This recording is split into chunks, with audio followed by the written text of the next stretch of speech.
শিল্পী kitchen blog like করুন, subscribe করুন। আমি ডিমের ঝোল করব, আজকে পুঁই শাক করব। তার ডিমটা সিদ্ধ হয়ে গেছে, ডিমটাকে খোসা ছাড়িয়ে নেব, না ফেটে যায়। একটুখানি কেটে নিচ্ছি এরকম করে ডিমগুলো।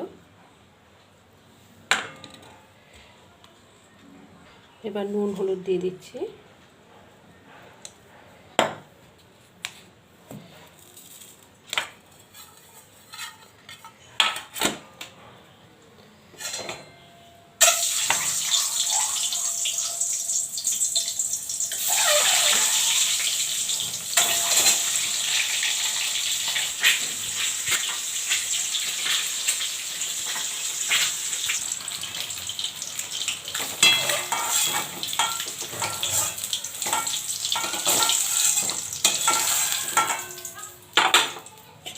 ফোড়নটা দিয়ে দিচ্ছি,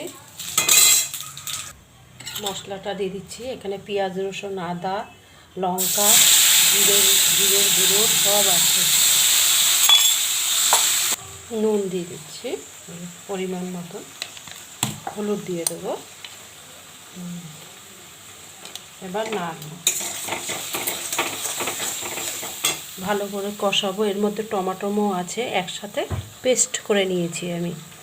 জল দিয়ে দিচ্ছি একটু, ভালো করে আরও কষাবো। জল দিয়ে দিলাম, ডিম দিয়ে দিলাম। এবার গরম মশলা দিয়ে দেবো, গরম মশলাটা দিয়ে দিচ্ছি।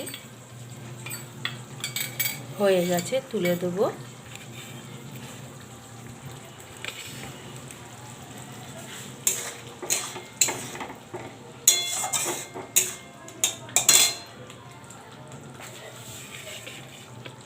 নামিয়ে দিচ্ছি, হয়ে গেছে।